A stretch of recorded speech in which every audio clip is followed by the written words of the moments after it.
তারা অপকর্ম করেছে, তারা ছিনতাই করেছে, তারা চুরি করেছে, ডাকাতি করেছে, শুধু টাকার চিন্তা করেছে, টাকা টাকা টাকা।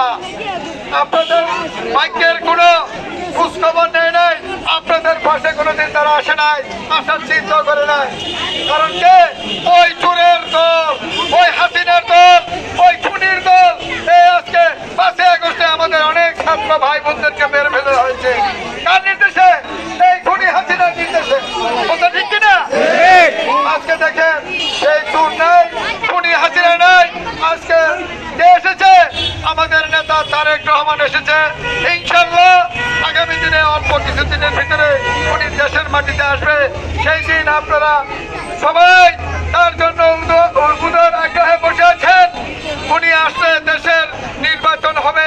সেই নির্বাচনে দেশনেত্রী বেগম খালেদা জিয়ার প্রতি, তারেক রহমানের প্রতি কি প্রতি?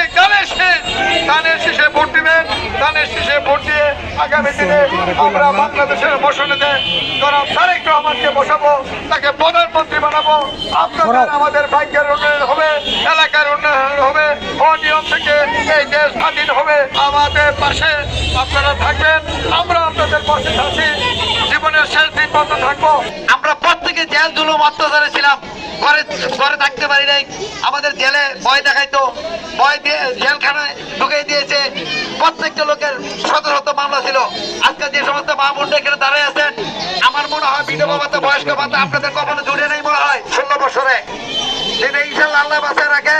শুধু ইনসান নয়, আপনাদের বয়স্ক ভাতা, বিধবা ভাতা এটা ছেলে এবং পুরুষ এবং মেয়েদের বয়স হইলে এটা দেয়। আর অনেক কিছু আছে গভর্নমেন্ট থেকে সরকারি ভাবে। আমি 2-2বার কাউন্সিলর নির্বাচন করি, লাঠিম মার্কা।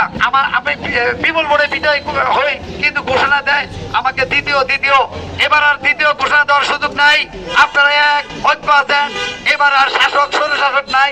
এবার ইনশাল্লাহ এই দেশ পরিচালনা করব আমরা। বিএনপি আমাদের রাষ্ট্রনায়ক হবেন আমাদের তারেক রহমান। আপনারা দোয়া করবেন, আমাদের খালেদা জিয়ার জন্য দোয়া করবেন।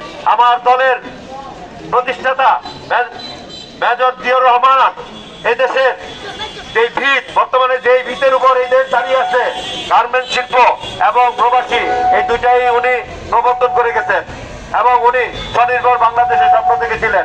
বর্তমানে ওনার সুযোগ্য সন্তান জনাব তারেক রহমান সেই ধারাই অব্যাহত রেখেছেন। আপনারা সামনে আমাদের পক্ষে থাকবেন, আমাদের দলের পক্ষে থাকবেন। সামনে জাতীয় নির্বাচন আছে, নির্বাচনে আমাদের দলের প্রতীক ধানের শীষের সাথে থাকবেন।